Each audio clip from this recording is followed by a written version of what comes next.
When my wife Ellie and I purchased our first home in Sycamore Hills, we thought we'd found paradise. The neighborhood was picturesque. Neat rows of craftsman-style homes with manicured lawns, a community pool that sparkled in the summer sun, and neighbors who waved as you drove past. The house itself was perfect. 3 bedrooms, a finished basement, and most importantly, a backyard garden where Ellie could nurture her prize-winning roses and I could finally have the vegetable garden I'd always wanted. The realtor had mentioned something about an HOA, but we brushed it off. "It's just basic stuff," she'd said. "Keeps property values up."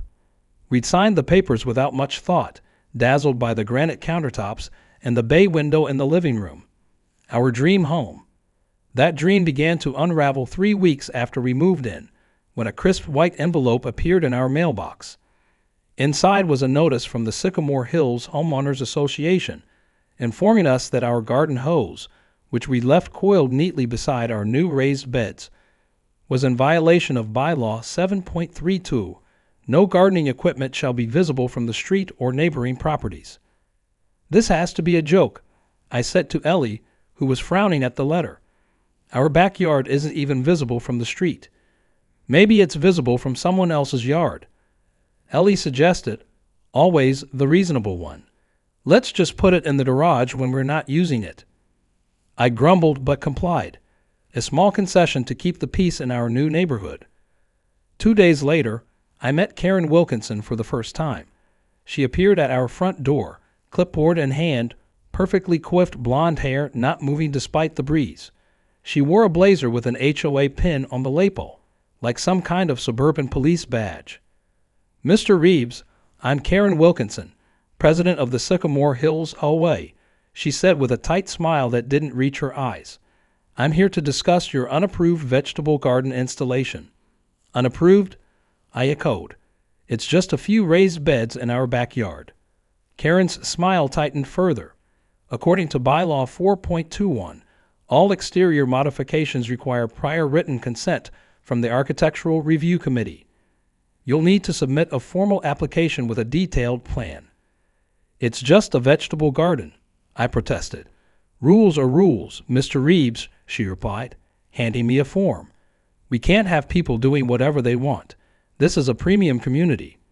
As she turned to leave, she paused. "Oh, and your mailbox is 2.3 inches higher than regulation height. You'll want to fix that before our next inspection." I watched her walk away, my neighborly spirit evaporating like morning dew in the summer heat. Something told me this was just the beginning. Spring turned to summer, and despite the constant stream of HOA citations, our garden was thriving. Ellie's roses had never looked better, and I was harvesting zucchinis the size of baseball bats. We even made peace with most of the HOA rules, ridiculous as they were. The garden had been officially approved after a $75 expedited review fee, and we'd replace our mailbox with an HOA-sanctioned model that made our mail carrier roll his eyes every time he delivered our letters. One sweltering Saturday in July, I was watering our garden with our new, expensive 100-foot expandable hose, the kind that shrinks when not in use. I'd been careful to coil it neatly by the spigot, hidden behind Ellie's rose bushes, well out of sight from any neighboring properties. At least, that's what I thought. I had just gone inside to refill my water bottle when I heard Ellie call out from the backyard, "James, someone's in our yard." I rushed outside to find my wife confronting none other than Karen Wilkinson herself, who was standing on our property, digital camera in hand, taking pictures of our hose. "Excuse me," I said, trying to keep my voice steady. "Can I help you with something?" Karen turned, not even slightly embarrassed about being caught trespassing. She was a small woman with a helmet of immaculately highlighted blonde hair and the permanent expression of someone who just smelled something unpleasant. "Mr. Reeves," she said, her voice dripping with artificial sweetness, "I've received complaints about visible gardening equipment on your property. I'm just documenting the violation." "Complaints from whom?" I demanded. "And you can't just enter our backyard without permission." "I'm the HOA president," she said, as if that explained everything. "And the specific complainant is confidential." "That hose isn't even visible from outside our property," Ellie pointed out. You had to trespass to even see it. Karen's smile tightened. According to bylaw 7.32, all gardening equipment must be stored out of sight when not in active use. This hose, she gestured with her camera, is not being actively used at this moment. I stepped inside for 30 seconds to get some water. I was starting to lose my cool. Rules are rules, Mr. Reeves. You'll be receiving a formal violation notice. The fine is $50 for a first offense. With that, she turned on her heel and marched toward the gate. I was fuming, but Ellie put a restraining hand on my arm. "It's not worth it," she murmured.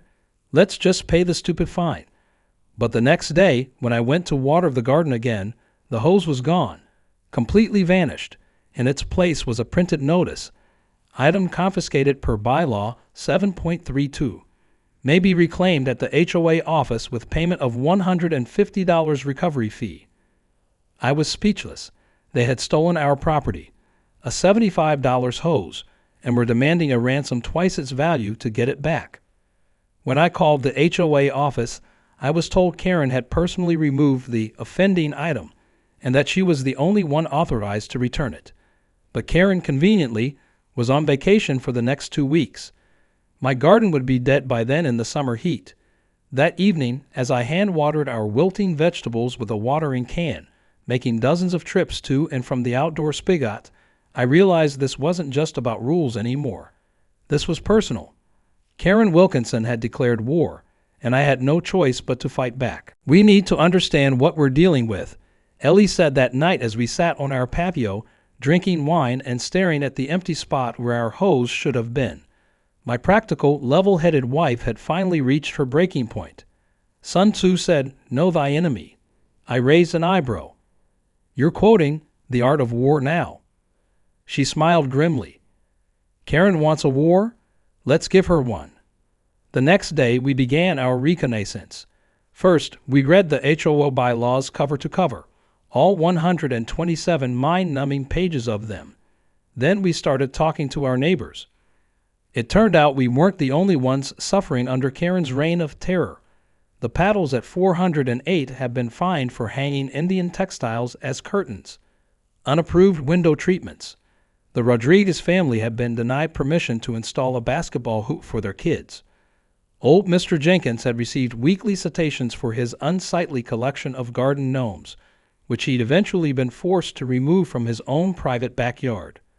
We bought a new garden hose, a cheaper model that I stored in the garage when not in use, in strict compliance with bylaw 7.32. But the theft of my original hose remained a festering wound, a constant reminder of Karen's petty tyranny. The violations kept coming.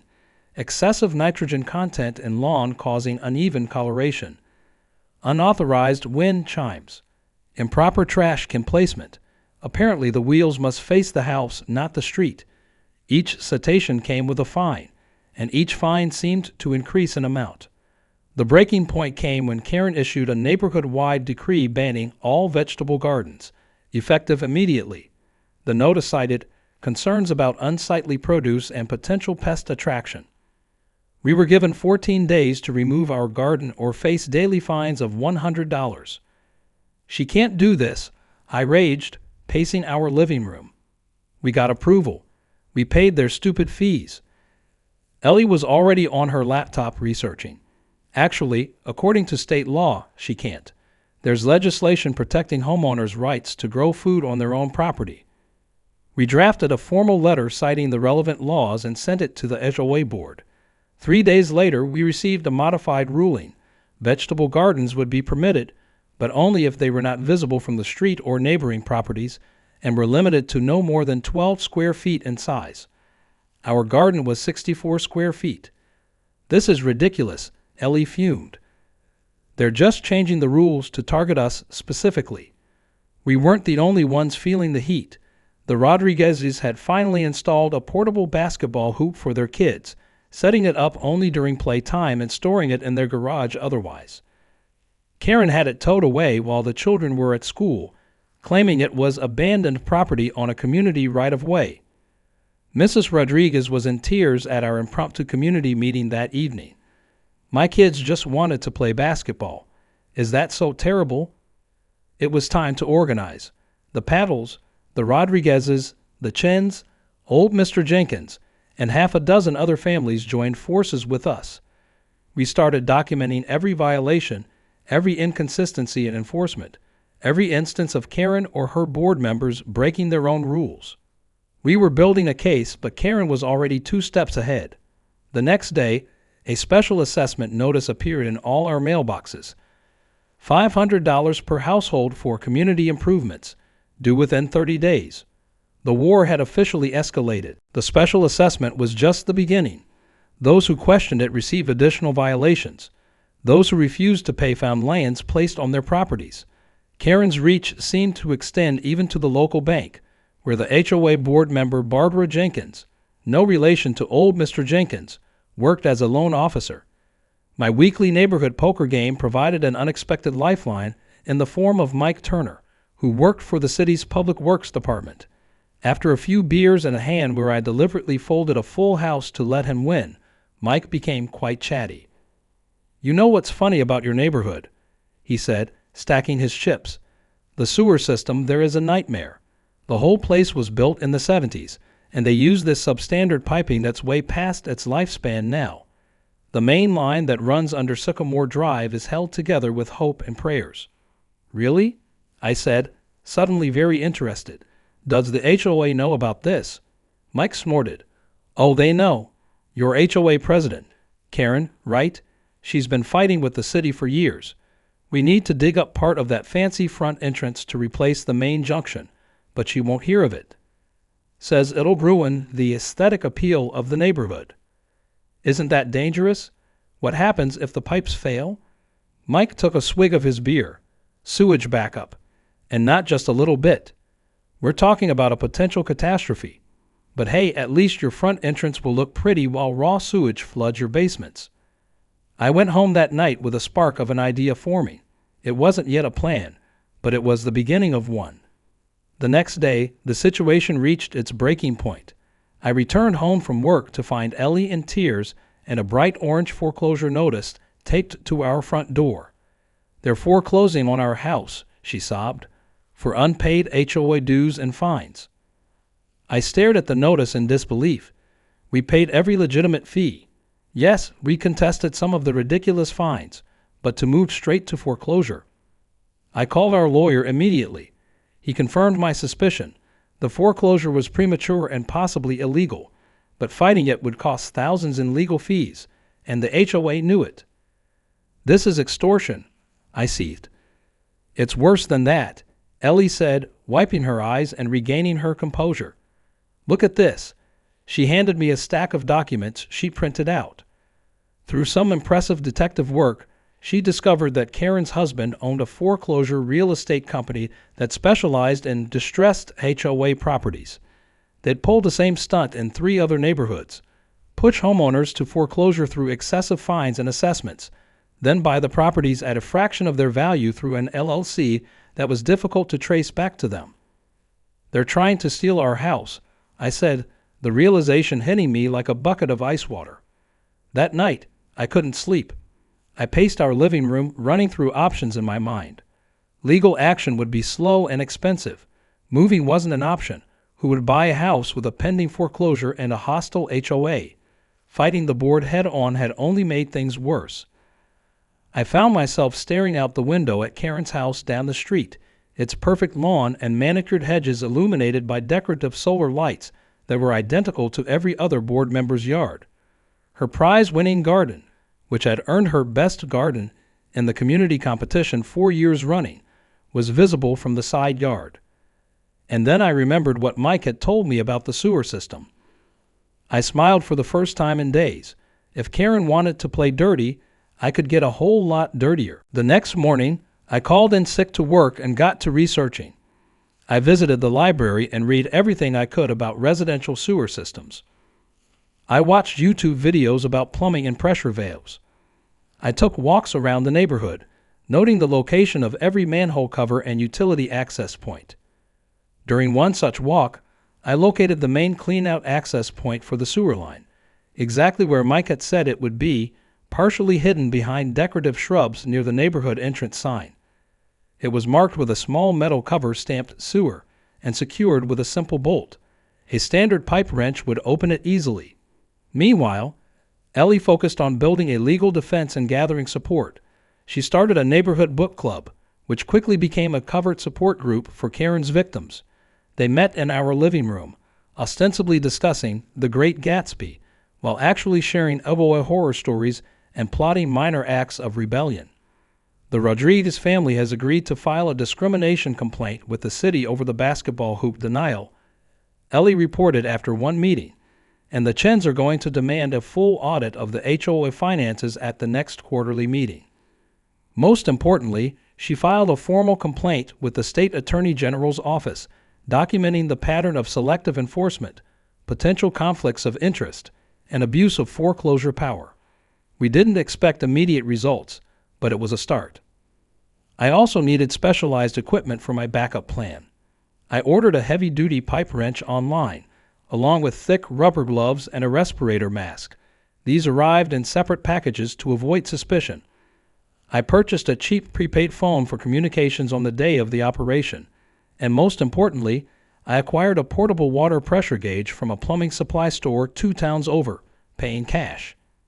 Our big break came when Mrs. Popple, who worked at the county records office, discovered that the HOA had never properly registered several recent amendments to the bylaws, including the one restricting garden sizes. Technically, those rules weren't enforceable.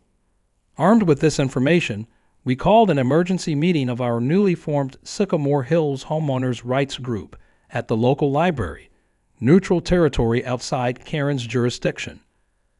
27 families showed up, nearly a third of the neighborhood. Ellie presented our findings, and the room buzzed with excitement. For the first time, we had real leverage.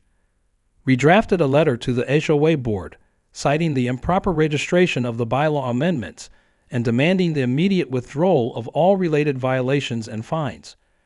We also requested a full financial audit and the resignation of board members with conflicts of interest. Each homeowner signed the letter. Mr. Chen, a retired lawyer, hand-delivered it to Karen's house the next day. The response was swift and predictable. Karen called an emergency HOA board meeting, closed to the general membership. 3 days later, we all received notices of additional violations and new emergency bylaws enacted to protect community standards. But we anticipated this. Mrs. Rodriguez had a cousin who worked for the local news station, and he was very interested in doing a story on HOA overreach and possible corruption. Mr. Jenkins had set up a GoFundMe for legal expenses that had already raised $7,000, and I had put the finishing touches on my backup plan, Operation Sewage Justice. Karen had scheduled the annual Sycamore Hills Garden Tour and competition for the following weekend. Her garden would be the centerpiece, of course, with its perfect layout and meticulously maintained flowers. The local newspaper always covered it, and the mayor usually made an appearance. It was too perfect an opportunity to pass up. The day before the garden tour, our legal moves started bearing fruit. The State Attorney General's office sent a letter requesting all HOA financial records for the past 5 years. The local news ran a teaser for their upcoming investigation, HOA Horrors. Our Sycamore Hills Residents Victims of Corruption, tune in Monday at 6. Karen was visibly rattled. She was spotted pacing her front yard, phone pressed to her ear, gesturing wildly. 2 board members resigned that afternoon, citing personal reasons. The foreclosure notice on our house mysteriously disappeared. But Karen herself remained defiant. She sent out a community-wide email reaffirming that the garden tour would proceed as planned and that recent baseless accusations will be addressed appropriately through legal channels. That night, Ellie and I went over our contingency plan one final time. If the legal pressure is working, maybe we don't need to resort to alternative methods, she suggested, eyeing the backpack containing my plumbing equipment. I nodded thoughtfully. Let's give it until morning. If they withdraw the remaining violations and cancel the special assessment, I'll stand down. We both knew it was unlikely. Karen had too much pride to back down completely, even with the walls closing in. The morning of the garden tour dawned gray and humid, with dark clouds gathering on the horizon. Perfect weather for my purposes. I checked my phone. No communications from the HOA. No withdrawal of violations. No cancellation of the special assessment. Operation Sewage Justice was a go. At 7 a.m., Ellie left for the farmer's market 2 towns over. A legitimate alibi with plenty of witnesses. Meanwhile, I headed to the community center, where I had volunteered to help set up the refreshment table for the garden tour. Both of us would be far from the scene when the actual incident occurred. The critical part would happen automatically, triggered by a device I prepared days earlier. A modified sprinkler timer connected to a small but powerful water pump. Once activated, it would create a sudden pressure surge in the main sewer line precisely when the garden tour judges were evaluating Karen's precious garden. The surge wouldn't be enough to cause widespread damage, but it would overwhelm the already compromised junction box near her property. At 6:30 a.m., dressed in nondescript dark clothing, I slipped out our back door carrying a backpack containing my equipment. The neighborhood was still quiet, though I could see lights on in Karen's house. Undoubtedly, she was already primping her garden for its moment of glory. I took a circuitous route, avoiding the security cameras I'd mapped during my reconnaissance, and made my way to the sewer access point. The decorative shrubs provided excellent cover as I knelt down and quickly removed the metal cover with my pipe wrench. The stench that wafted up was revolting, and I was grateful for my respirator mask. Working efficiently, I attached my device to the clean-out cap and set the timer. The whole process took less than 5 minutes. I replaced the metal cover, leaving it slightly looser than it had been, just enough to ensure it would be the failure point when the pressure surged.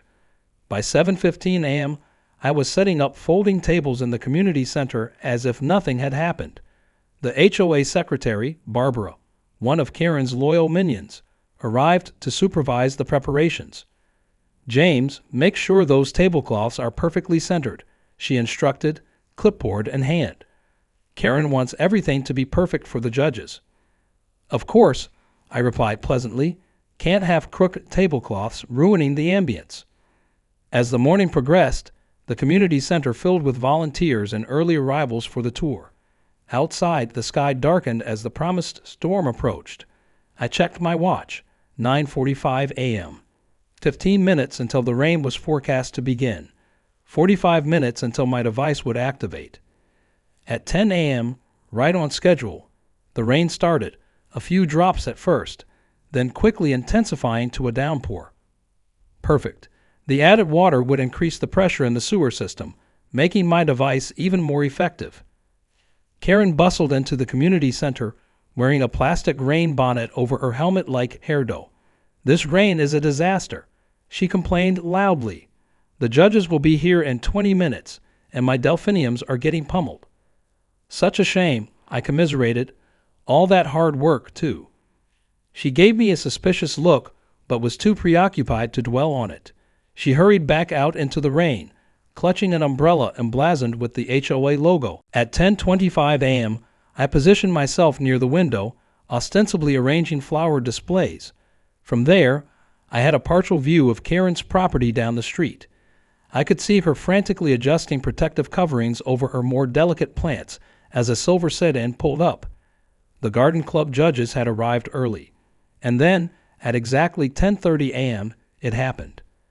Even from a distance, I could see the sudden eruption.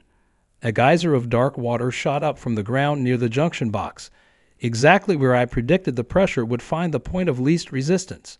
The force of it was more spectacular than I'd anticipated. The rain had added even more pressure than I'd calculated. What I hadn't expected, however, was the secondary eruption that occurred seconds later, right in the middle of Karen's perfect garden. Apparently, the ancient pipes beneath her property were even more compromised than I'd thought. The surge had found another weak point. I watched in astonished satisfaction as a fountain of sewage water erupted amid her prize-winning roses, spraying foul liquid over her immaculate landscaping. The garden club judges jumped back in horror, their expensive shoes and pant legs splattered with unspeakable substances. Karen's scream was audible even from where I stood, a high-pitched wail of pure anguish that cut through the sound of rainfall and the sudden commotion of neighbors emerging from their houses to witness the spectacle. The HOA's carefully constructed facade of control was literally being washed away in a tide of sewage. As word of the sewage eruption spread, neighbors gathered to witness Karen's garden disaster. The city's Public Works Department arrived with impressive speed. Mike had apparently been waiting for just such an emergency to finally access the problematic sewer lines. But the real drama unfolded at the emergency HOA meeting called that evening. The community center was packed, with homeowners standing along the walls and spilling out into the hallway. The stench of sewage still hung in the air, a pungent reminder of the day's events. Karen sat at the front table, her normally perfect appearance disheveled, her face a mask of fury. The remaining board members flanked her, looking considerably less confident than usual. "This meeting will come to order," Karen announced, banging her gavel. "Today's unfortunate incident is clear evidence of why we need the special assessment. Our infrastructure is. The infrastructure failed because you blocked the city's repairs for years," someone shouted from the back. "That's not true," Karen snapped. "The city's plan would have destroyed our entrance landscaping so you prioritized flowers over functioning sewers." Mrs. Patil interrupted. "My children's bathroom is backed up with sewage because of your vanity." The meeting devolved from there. As accusations flew, Ellie quietly made her way to the front and placed a stack of documents on the table. "What's this?" Karen demanded. "Evidence," Ellie replied calmly. "Financial records showing HOA funds being directed to companies owned by board members. Emails between you and your husband discussing how to force foreclosures on prime properties in the neighborhood. Documentation of selective enforcement against homeowners who challenge your authority. Where did you get these?" Karen sputtered, her face turning red. "Public records, board meeting minutes, whistleblowers on the board." Ellie smiled. "Oh, and this just arrived today."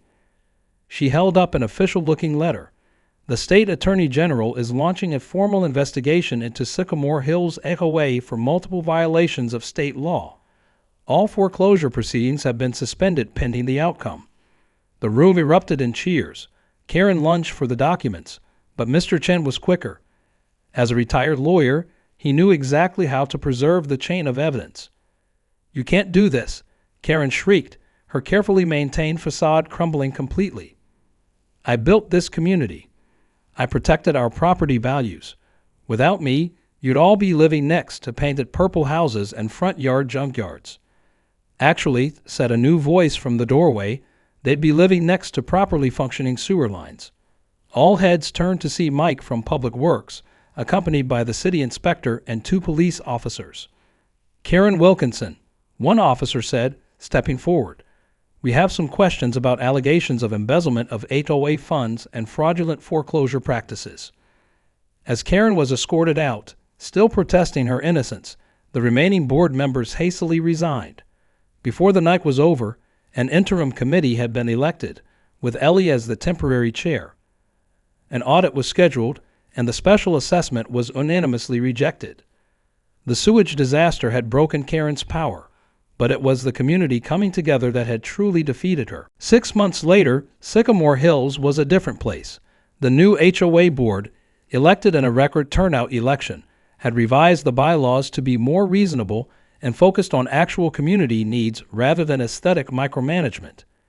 Karen and 2 other former board members were facing charges for financial improprieties, and her husband's foreclosure business was under investigation in multiple counties. The city had finally been allowed to properly repair the sewer system, which required tearing up part of the neighborhood entrance. Rather than fighting it, the community turned it into an opportunity to redesign the space with input from all residents. The new entrance featured native plants that required less water and maintenance, practical, beautiful, and environmentally friendly. Mr. Rodriguez's kids had their basketball hoop back. Mr. Jenkins had reinstalled his garden gnome collection. The Patels' colorful curtains brightened their windows, and our vegetable garden had expanded to 100 square feet, providing enough produce to share with neighbors. The annual garden competition had been replaced with a community harvest festival celebrating the diversity of plants, people, and ideas in Sycamore Hills. Ellie and I were enjoying a peaceful Sunday morning on our patio, drinking coffee and admiring our flourishing garden, when we spotted an unfamiliar car driving slowly down the street. It stopped in front of Karen's old house, which had been sold after her arrest. "New neighbors," Ellie observed. "Should we welcome them?" "Absolutely," I said, standing up. But first, I walked to our garden shed and retrieved a familiar object, our original expensive garden hose, which Ellie had recovered from the HOA office during the chaos following Karen's arrest. "I think they might need this," I said with a smile. "Every new gardener needs a good hose." As we walked across the street, hose in hand, I couldn't help but reflect on how our nightmare had transformed into a stronger community. Sometimes I thought it takes a little sewage to wash away the rot and allow new growth to flourish. And as for my role in the sewage eruption, well, that remains our little secret. Some might call it revenge. I prefer to think of it as irrigation. After all, from the mess of that day bloomed a better neighborhood for everyone. The HOA still exists, but now it serves the community rather than ruling it. And if anyone ever tries to pull a Karen again, well, I still have my pipe wrench, just in case.